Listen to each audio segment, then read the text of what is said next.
Hello, everyone. This is Rose. Today's topic from the Book of Life is Janice discussion with her psychologist, Dr. Ruth. This is an excerpt from the book A Thirst That Never Ceases by Arthur Judy Owens, and it reads as follows. Dr. Ruth came into the waiting room to call Janice into her office. Janice commented on the warmth and coziness of the room as she opened the bottle of water Dr. Ruth handed her. Janice asked Dr. Ruth if her mom was okay. "Why do you ask?" Dr. Ruth replied. "Well, she looked sad as she exited the office." Janice tried to smile but felt sad thinking of her mom. Dr. Ruth asked Janice if it would be easier for her to come into the office before her mom. Janice thought for a brief moment, then agreed with Dr. Ruth's suggestion. Dr. Ruth promised to have her secretary contact Rose about switching her counseling sections with Janice's section time. Janice, eager to get started, asked Dr. Ruth, "What are we going to talk about?" "Tell me about your childhood. You can start at your earliest recollection." Janice paused before speaking. "I recalled at the age of 4 asking my mom, 'Who is my dad?'" Dr. Ruth asked Janice, "Why did you ask your mom that question? Have you not seen your dad prior to age 4? "No, I had never seen my dad. My brother JJ was always over to his house on the weekends.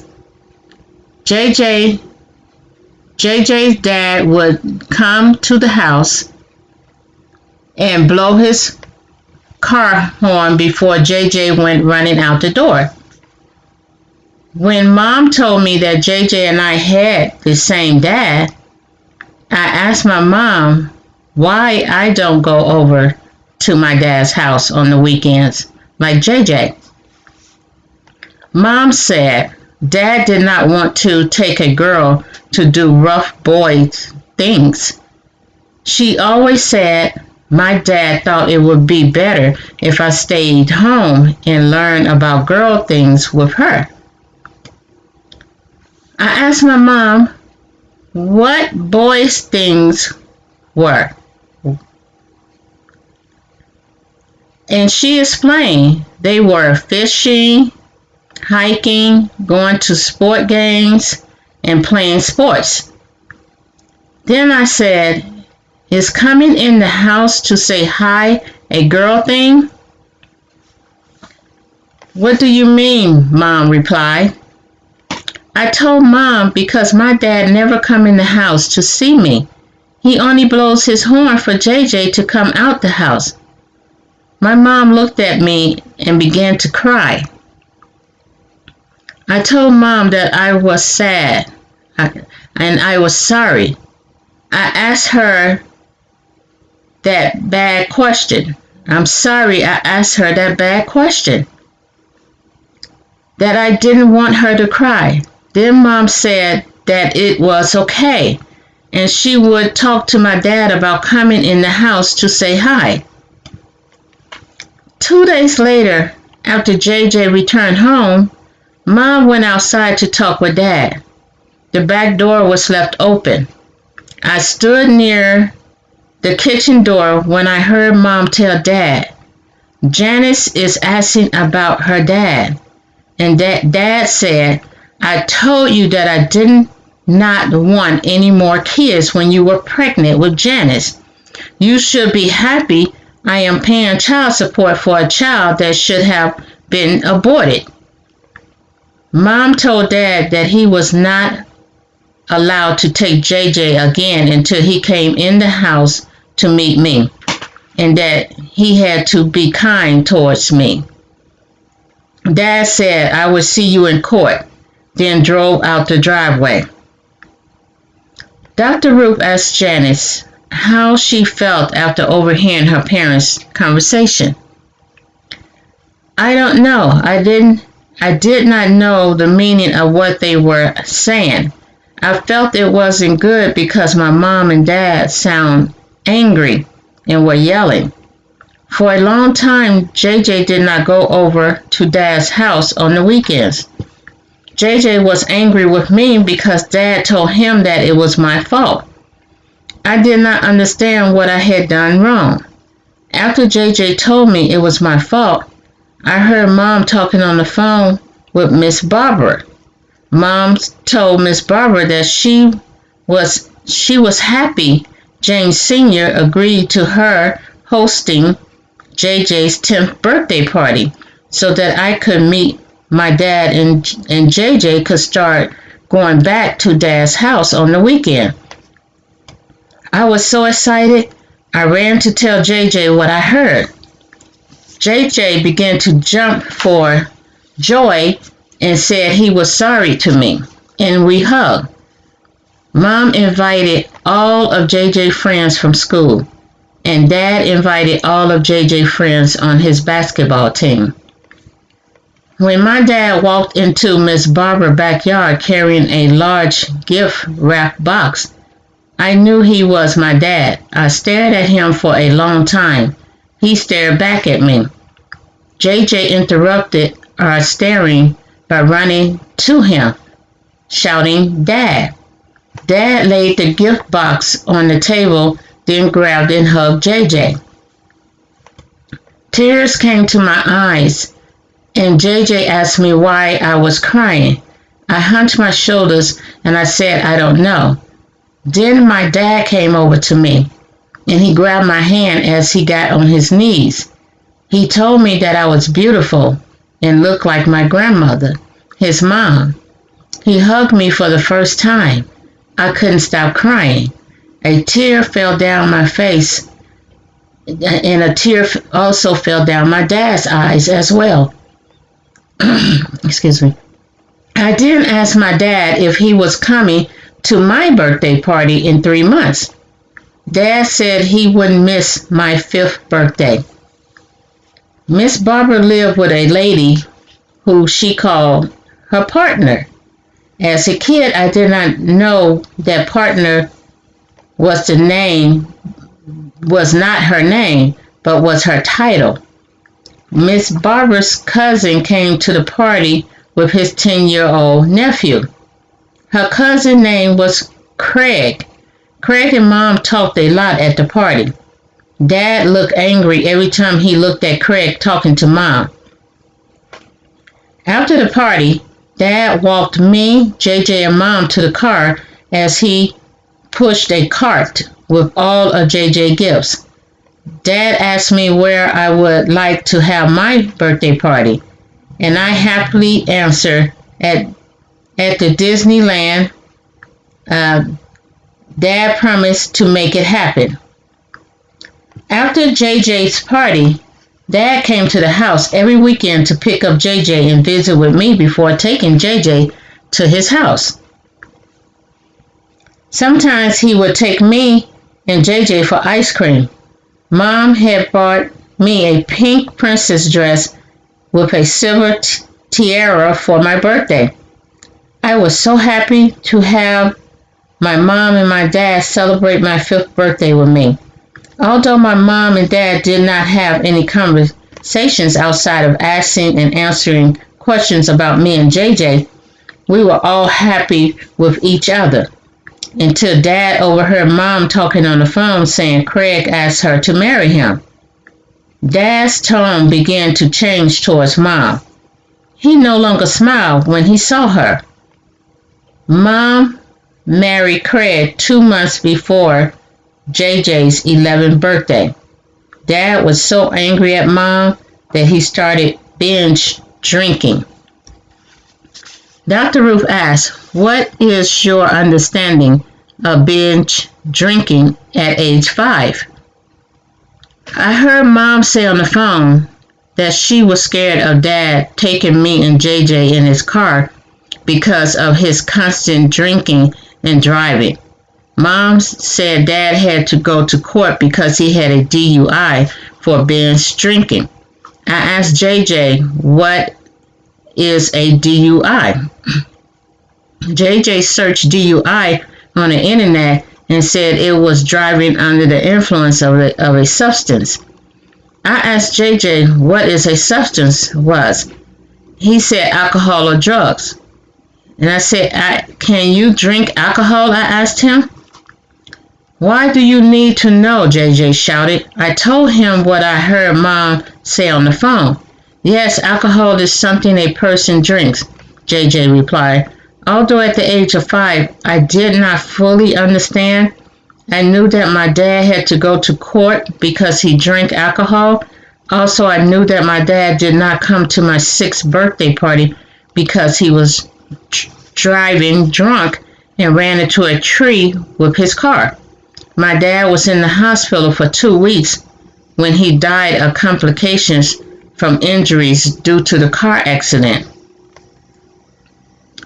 Dr. Ruth let Janice know that her time was up. She told Janice that she wanted to explore her thoughts and feelings about her dad, death, in her next section. That's the end of section 1. Janet section with Dr. Ruth, section 2 will begin as follows. Janice had arrived 10 minutes before her scheduled appointment with Dr. Ruth. How are you feeling? Dr. Ruth asked Janice after handing her a bottle of water. I am feeling well. I felt emotionally drained when I left your office last week. The way I felt gave me insight as to why my mom was looking sad leaving your office last week.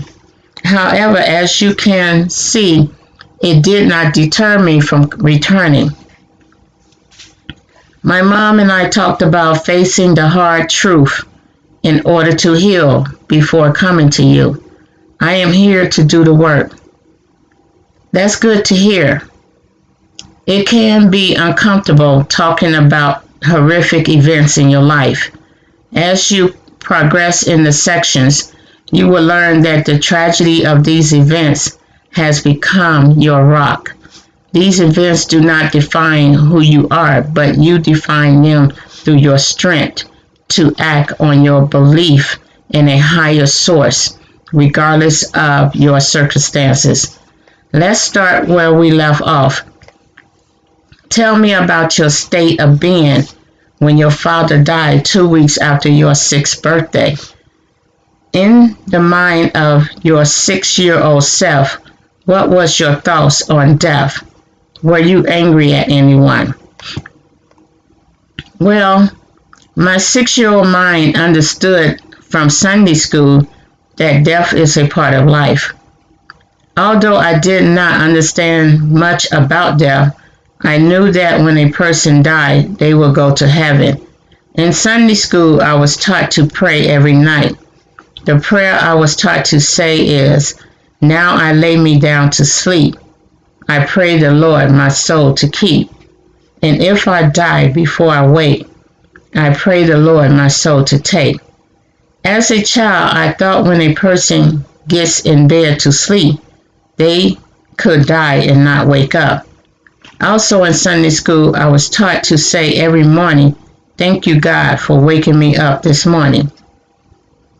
When my mom told me and my brother that our dad had died in the hospital, I asked her how they knew he was dead and not asleep. I told Mom that every morning we wake up from our sleep, we thank God for not being dead. But every day in the hospital, Dad was asleep. That's why JJ and I couldn't go see him. So how did they know Dad was not asleep again? Mom said because Dad stopped breathing in his sleep. I asked Mom if the Lord took his soul. Mom said yes. My thoughts on death at the age of 6 is that you go to sleep and stop breathing. In your last section, you made a statement, and I quote, "My dad was in the hospital 2 weeks when he died of complications from injuries due to the car accident." Was this statement derived from your current state of mind on death? Asked Dr. Ruth. Yes, however, I did not understand until the age of 13 that people could die for many different causes and that going to sleep is a metaphor to describe death. I think not having a clear understanding of death at the age of 6 is what prevented me from becoming angry at anyone at that particular time of my life. Once my understanding was broadened, I became angry. I was angry at God for not saving my dad's life. I was angry at Mom for not allowing me and JJ to go see my dad in the hospital. And I was angry at my dad for drinking and driving. Let's talk about your anger with your mom. Well, at age 13, I asked Mom why she didn't allow me and JJ to go see our dad in the hospital. She explained it was for JJ and my protection. She said that exposing us to the horrific tragedy of Dad's injuries due to the accident would have been traumatizing. Mom explained this was the reason Dad had a closed casket at the funeral service. I now understand that it took a long time for me to forgive my mom. When did you forgive your mom? Asked Dr. Ruth. It was shortly after she divorced my stepfather, Craig, which was approximately 4 years ago. What change occurred that caused you to forgive her? I don't know. I wasn't angry anymore. Thinking back, the only thing I can grasp from me forgiving Mom is time. Time heals all wounds, right? It's possible your forgiveness had nothing to do with time healing the wounds of anger. Are you still angry with God and your dad? I don't think I am. I don't think about it. I know that God has the power to do the impossible. I know that He hears our prayers, and through faith He answers them. I don't believe my dad had anyone praying for him. For this reason, there was no prayer for God to answer on behalf of my dad. It's not God's fault that no one prayed for my dad's life to be saved. For some reason, my understanding began to flourish at the age of 13. I realized praying the prayers learned in Sunday school wasn't my only option. I learned that I could pray to God about whatever is pressed upon my heart. What happened in your life that caused you to suddenly realize praying is broader than what you learned in Sunday school? Asked Dr. Ruth. At age 13, I started attending church in the main sanctuary with Mom. I was too old for Sunday school in the children's church. The preacher's sermons helped me see things differently from Sunday school teaching. What caused you to no longer be angry with your dad? For years, I was angry at Dad for drinking and driving. The preacher said in one of his sermons that when we allow life circumstances to disconnect us from God, it opens the door for the influence of the adversary. He said either we are going to follow God or follow the adversary. My dad allowed the circumstances of my mom marrying Craig caused him to disconnect from God. Therefore, he was open up to the influence of the adversary. My dad needed help. No one was there to help him. Janice, our time is up. I would love to explore this week's topic further in our next section. That's the end of section 2, Janice's discussion with her psychologist. We're going to move on to section 3. And section 3 reads as follows. It's good to see you, Janice. You look well. You have a glow. Do you care to share what the glow is about? Asked Dr. Ruth. Yes, I am now a professional licensed physical therapist, and I am working for the same clinic where I completed my internship. Congratulations, Janice. It's good to hear and see the excitement of your accomplishments. I know you would do well because of your compassionate, patient personality. Physical therapy is an excellent field for you to work in. Do you need a minute before we get started? No, replied Janice. I'm ready to dive in.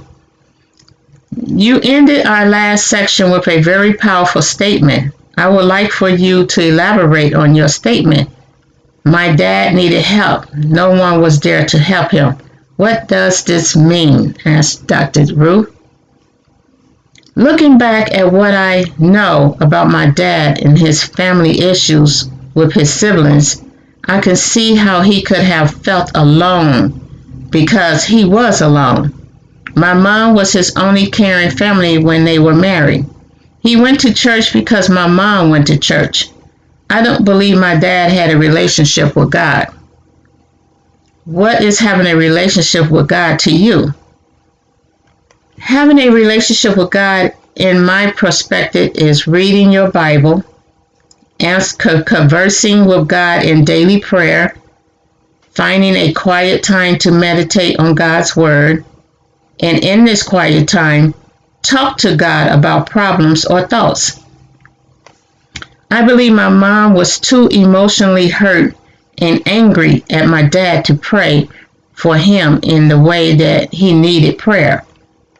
My dad was not an active member in the church where he would have called a church member to ask for prayer.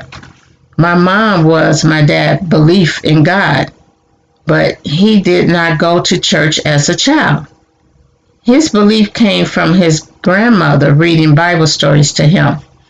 His mom was violated as a teen by a church member and never returned to church. My dad's only living family members during his marriage to my mom were his older sister, an older brother, and a younger brother. My dad was the responsible one of his siblings. Dad would talk to JJ about his siblings during his weekend visits after having a couple of glasses of wine. JJ shared what Dad told him with me. My mom knows the issues my dad had with his siblings, but she has no knowledge that JJ and I know. As a teen, my dad worked odd jobs to help his mom after his dad died. He worked his way through law school. When his mom became ill, he took care of her while working a full-time job. He moved his mom into his home with the assistance of a day nurse while he worked. His siblings expressed it was my dad's responsibility to take care of their mother because he was the only single child and did not have the responsibilities of taking care of a family.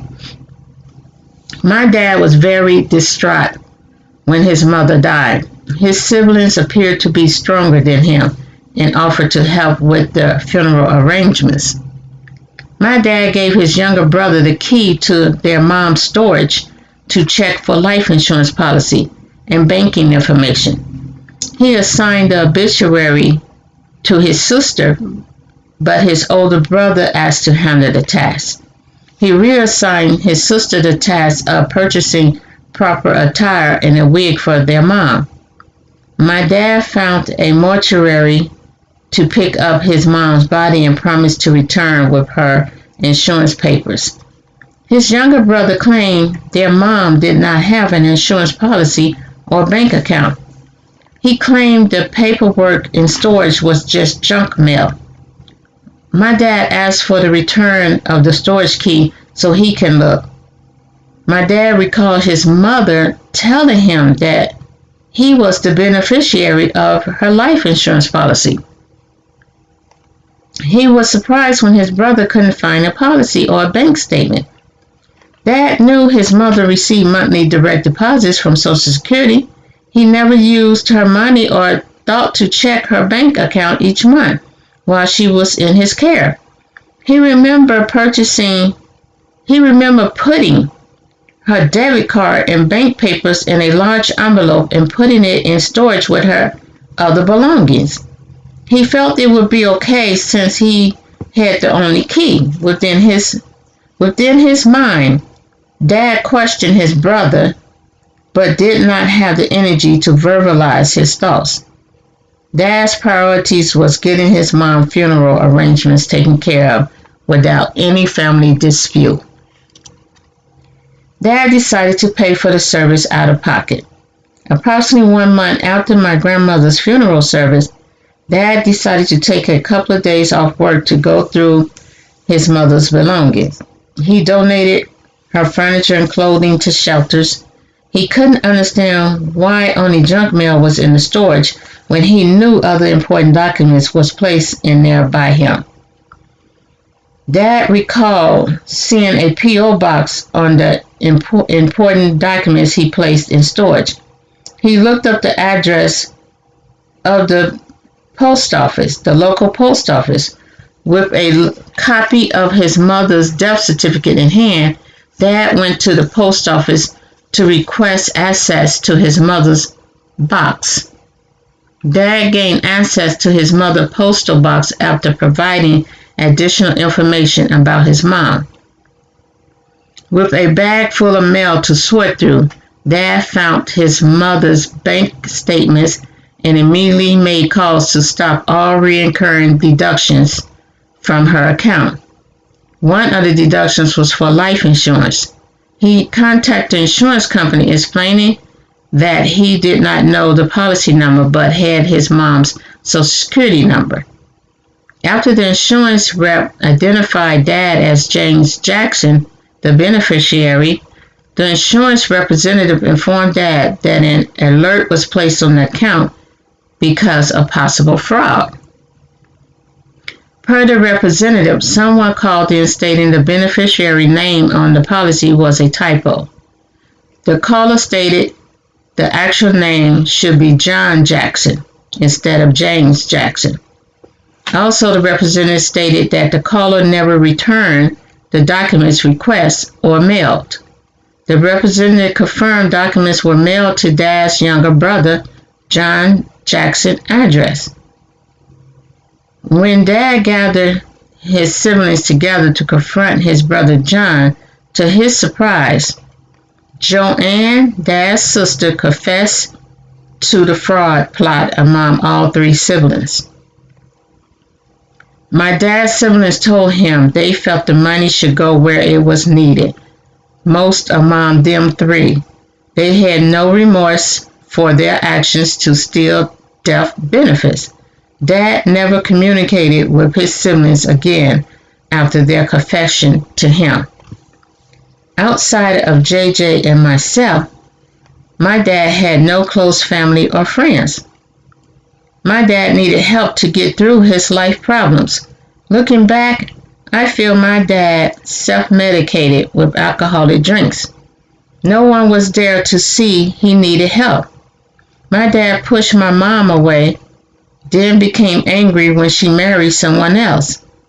Because my mom is the reason my dad went to church and had some type of stable family life, when Dad separated from Mom, he also separated himself from God.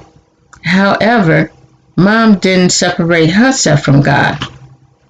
Of course, she was angry at my dad for divorcing her, but she should have prayed for him.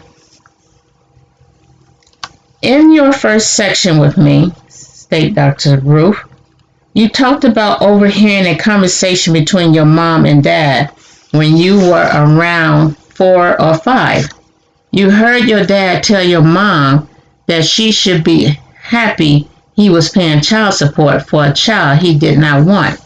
Also, you talked about how your brother blamed you for the absence of your father when your mom demanded him to come into the house to see you. How did you feel about what your dad and brother said? I didn't want my dad or my brother to be angry with me. I blame myself for dad not seeing JJ.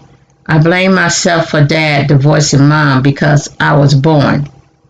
Janice, it's normal for kids to blame themselves for their parents' anger or disappointments in life. Sometimes parents say things that sound ill-hearted when they are angry. Anger blinds a person from expressing themselves in a rational manner. Anger is a form of emotional hurt, and hurt people hurt other people. So when your dad said the ill-hearted things to your mom, he was trying to hurt her because he was hurting. I think you and your mom need to have a conversation regarding her praying for your dad after his accident. Sometimes it's difficult for a wounded person to pray for the person who wounded them, but it doesn't stop the wounded person from asking others to pray for the person who has wounded them. Assumptions without confirmation causes one to hold on to a false perception of the truth, which in turn can cause resentment. Our section for this week has come to an end. Next week, I would like to allow time for you to ask any questions or express any concerns about what we talked about thus far. Also, we can talk about your relationship with your stepfather, Craig, if time permits.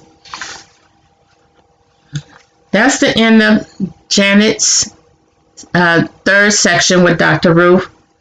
The book, A Thirst That Never Ceases, has additional sections in there, as well as a storyline as to Janice's relationship with her family and her stepfather, and the outcome of the ending of how their family came together.